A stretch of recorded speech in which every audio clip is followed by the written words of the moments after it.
próximo panelista es Federico Bale. Él hace parte de Dimaxion Labs. Él es el cofundador, el CEO de Dimaxion. Ellos han creado librerías de código abierto y análisis de imágenes satelitales a gran escala, principalmente en América Latina y el Caribe, quienes tienen una amplia experiencia. Federico es licenciado en Economía de la Universidad de Buenos Aires y tiene una especialización en Data Mining de la misma universidad. Entre otros, le gustan los deportes, las matemáticas y la literatura. Federico, adelante, el público es tuyo. Hola, Axitón. Muchas gracias por estar en este panel, un placer. Te pregunto si se escucha bien mi audio. Sí, se escucha bien. Bárbaro. Voy a compartir la presentación. Te pido adicionalmente si me confirmas que se ve bien. Sí, la estamos viendo bien. Perfecto, muchas gracias. Bueno, bárbaro. La idea de esta presentación era un poco continuando con la línea que presentó tan claramente Pía, mostrando alternativas de uso de datos satelitales y de observación de la Tierra para lo que es la gestión de información en crisis humanitarias. En particular, les voy a contar sobre el enfoque que tenemos en Dimaxion, proyectos que hemos hecho que abordan este tipo de temáticas. Y bueno, darles un poco mi punto de vista sobre qué se puede hacer y qué no, y más allá de eso, de la factibilidad, entender cuál es la mejor manera para hacerlo, porque muchas veces uno no tiene claro de entrada, al comienzo si se puede hacer o no. Entonces, yendo rápidamente sobre la compañía, Dimaxion Labs es una compañía que comenzó en el año 2018, trabajamos remoto, pero estamos basados en Buenos Aires, en Argentina. Comenzamos desarrollando soluciones para la extracción de analítica sobre datos de observación de la Tierra, se le puede llamar también información geoespacial.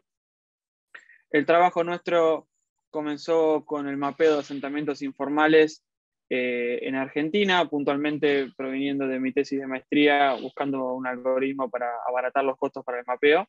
A partir de allí, con fondeo de UNICEF Innovation Fund y del programa de incubación de startups del gobierno de la ciudad de Buenos Aires, comenzamos a escalar ese algoritmo, en principio para 6 países de Latinoamérica, y después comenzamos también a reaprovechar ese tipo de algoritmos para lo que era el mapeo de estadísticas y analítica para agricultura, de manera tal que los dos verticales que trabajamos ahora están relacionados con lo que es ciudades, desarrollo urbano, los ejemplos que les voy a contar más adelante vienen por ese lado, y lo que es agricultura, mapeando superficie cultivada, mapeando riesgos de inundaciones, sequía y demás asociado a los cultivos. Tenemos una filosofía de desarrollo de herramientas de código abierto, como se le llama open source. Por lo tanto, ustedes pueden encontrar en nuestro GitHub varios paquetes puntualmente de Python que usamos internamente para los proyectos y que adicionalmente están disponibles y documentados de manera abierta para que la gente interesada se pueda apropiar de ellos y aplicarlos a sus propios casos de uso.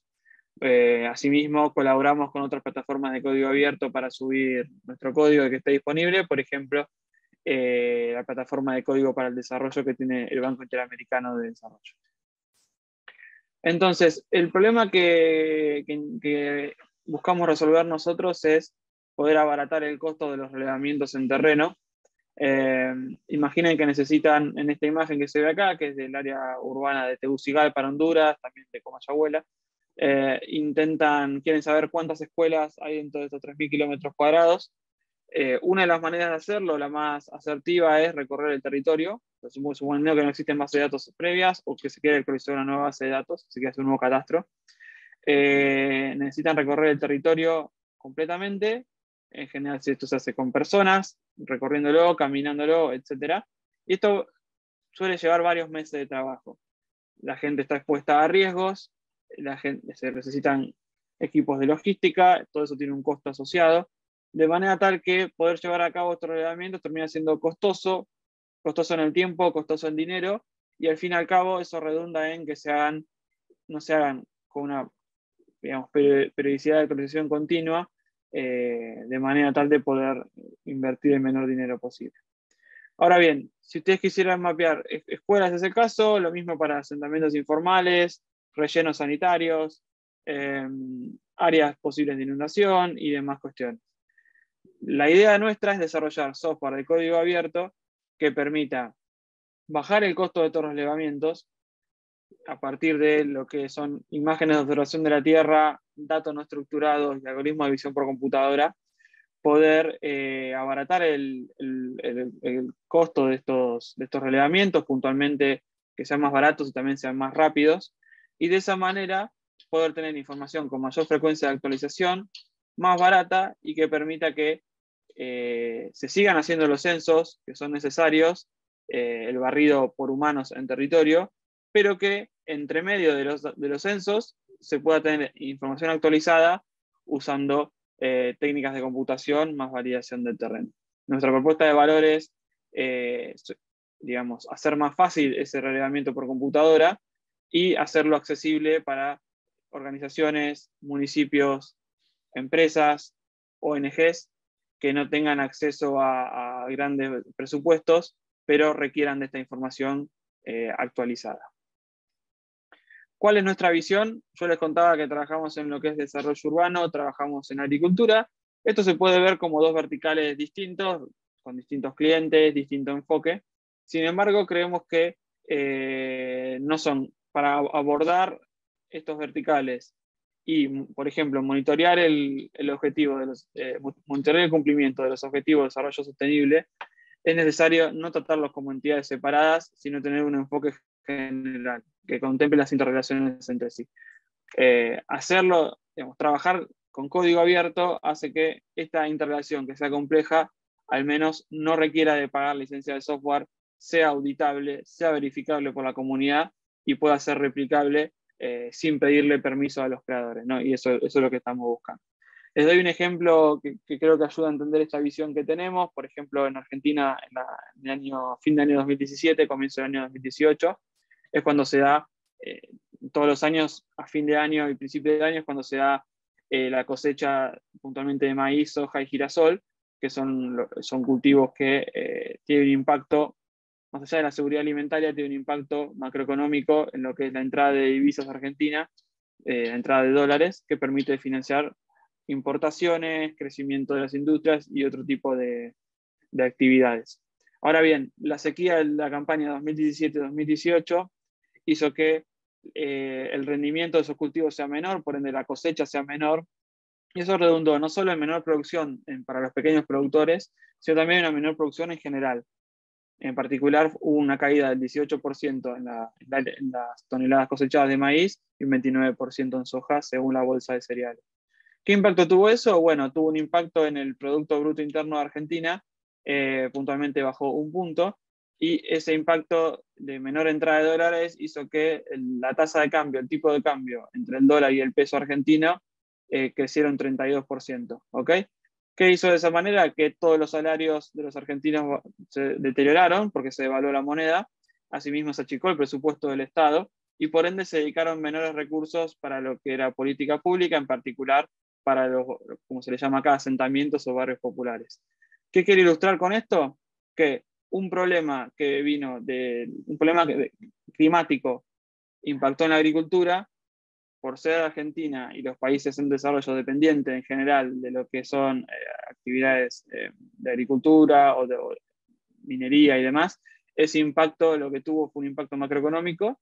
Ese impacto macroeconómico se derramó en la menor cantidad de recursos para poder trabajar en política pública, de manera tal que si uno hubiese trabajado en por qué no hubo dinero para, digamos, reformar asentamientos y mejorarlos, si lo hubiese analizado de manera aislada, no hubiese entendido que eso venía por un impacto de la agricultura, y si uno hubiese podido prever ese impacto de la agricultura, hubiera podido ayudar en entender dónde conseguir otros recursos o priorizar en qué asentamientos trabajar. De manera tal que el enfoque que se requiere es general y no particular en cada vertical. Entonces, con esto en mente, la manera de trabajar que tenemos nosotros es vincularnos con organizaciones que requieran extraer insights en áreas masivas. Tenemos dos modalidades, una modalidad que llamamos relevamiento, La otra modalidad es la de monitoreo. La modalidad de relevamiento refiere a el análisis exhaustivo buscando un objeto de interés en, digamos, tipos de ¿cómo decirlo?, de ciudades o tipos de objetos que no requieren un relevamiento diario. Por ejemplo, los asentamientos informales suelen cambiar a lo largo del tiempo, pero en general, salvo algunos casos aislados, no cambian de un día para el otro. Lo mismo con lo que es en agricultura. Y la otra modalidad es la de monitoreo, de seguir eventos que requieren un seguimiento de mayor frecuencia y que requieren de, digamos, alarmas y alertas por eventos inesperados. ¿Qué está relacionado a esto? Eventos que estén relacionados con el clima, por ejemplo, inundaciones en áreas urbanas, inundaciones, lo que se llaman inundaciones flash, estas inundaciones muy rápidas, que por ejemplo en lo que es Centroamérica atacan sobre asentamientos informales y de un día para el otro pueden dejar a toda la gente que vive ahí sin su hogar y sin sus pertenencias. Y lo mismo, afectación de incendios y este tipo de inundaciones en lo que es agricultura. Como comentaba anteriormente, nuestra idea es hacer esto accesible para ciudades que no cuenten con recursos técnicos y de cómputo, al menos saber si, digamos, saber con el dinero que se dispone, cuál es la precisión del análisis, qué tipo de análisis se puede hacer, para siempre tener una estadística que es superadora de no tener nada por no tener presupuesto. Entonces, la manera de trabajar que tenemos es elaborar diferentes capas de información. Estas capas de información provienen de un nivel muy básico, como las imágenes satelitales, datos climáticos, o relevamientos que se hagan en terreno, para luego comenzar sobre eso a elaborar diferentes tipos de indicadores derivados, por ejemplo, clasificación de cultivo, mapeo de áreas urbanas, dentro de lo que son las áreas urbanas, donde están ubicados los asentamientos informales, qué áreas de esos asentamientos informales son susceptibles a ser inundadas, la afectación ex post de un incendio forestal, por ejemplo, si afectó comunidades, qué tipo de uso del suelo afectó. Y luego sobre eso, un nivel 3, ya trabajar en indicadores más, digamos, índices puntuales como lo que son scores de riesgo o lo que es en cuestiones más de agricultura, de entender el potencial de mercado y demás. En función de eso, una manera de trabajar nuestra es proveer esos mapas listos para usar para clientes que necesiten el mapa como un input más para la toma de decisiones, pero también, al ser nuestras herramientas de código libre, disponibilizamos esas herramientas que generan esas capas y de manera tal que organizaciones que tienen datos que no quieren revelar o datos propios o que tienen mucho cuidado sobre ellos, en lugar de nosotros proveerles una capa de información lista para usar, es disponibilizar nuestras herramientas para que con esas capas, esa información que posee la organización, poder extraer el indicador que ellos están buscando y darle asistencia en ese caso. Estos algoritmos digamos, que soportan la elaboración de las capas de la diapositiva anterior, esos algoritmos son lo que nosotros llamamos que se pueden componer entre sí.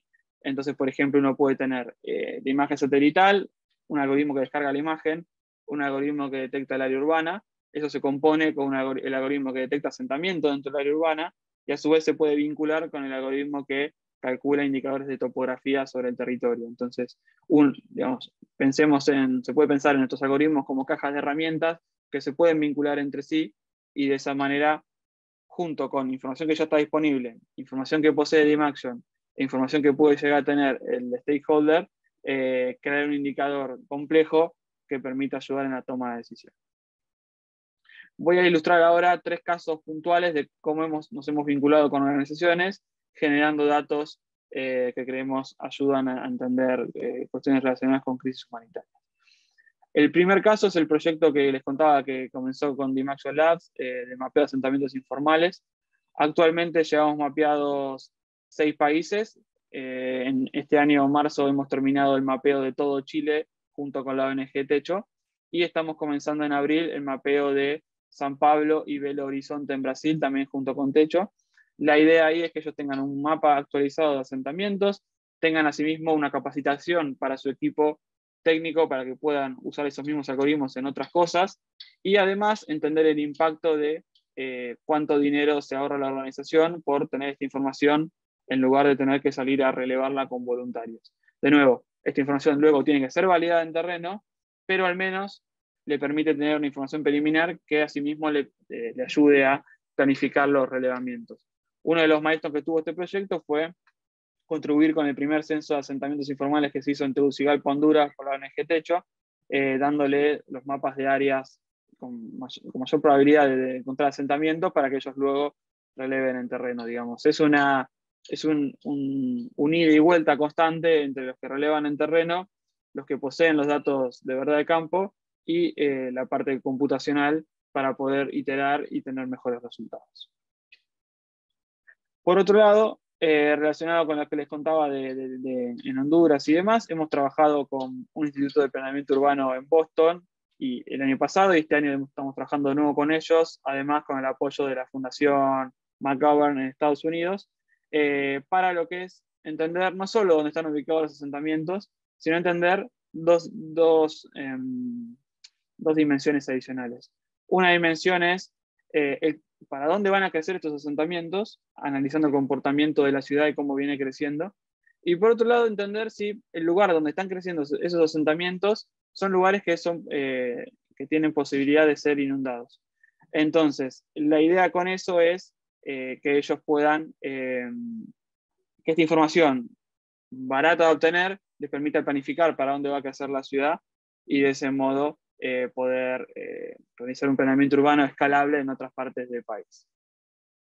El tercer caso, y me queda poco tiempo, es muy similar a los anteriores, pero para el mapeo de basurales de cielo abierto. En este caso trabajamos con la Fundación Bungeborn en Argentina, donde con la misma dinámica de lograr barrer el territorio y tener un indicador actualizado, digamos, tener un monitoreo de estos basurales, hicimos un algoritmo de computer vision que permite mapearlos con imágenes satelitales públicas para bajar el costo y la frecuencia de actualización de este indicador. Tenemos una plataforma web donde los usuarios pueden acceder a estos resultados y estamos trabajando actualmente tanto con empresas del sector privado como con bancos de desarrollo, fundaciones e incluso gobiernos. Así que muchas gracias por la invitación y por formar parte de este panel y quedo abierto a sus preguntas. Vale, muchas gracias Federico por la presentación. Tenemos dos preguntas por parte del público. La primera es de Jessica Rodríguez, quien nos pregunta por los algoritmos de mapeo de asentamientos, si estos están diseñados para monitorear los cambios de tiempo, cambios de clima, supongo. Y la segunda es, por ejemplo, identificar nuevos asentamientos de población migrante. Bien. Respecto de los cambios en los asentamientos, ahí lo que hacemos nosotros es analizar a lo largo del tiempo la ubicación del asentamiento y cómo va creciendo. En función de eso, por un lado hacemos el análisis para atrás, de entender cuánto creció y para dónde, y luego trabajamos en el análisis a futuro y entender para qué parte de la ciudad están creciendo, entendiendo el riesgo que puede tener ubicarse en nuevas áreas de la ciudad que pueden estar expuestas a contaminación, inundaciones y demás. Respecto de lo que mencionabas, Citón, del tiempo y la meteorología y el clima, eso es clave en lo que comentaba anteriormente de inundaciones en lugares donde hay huracanes y demás.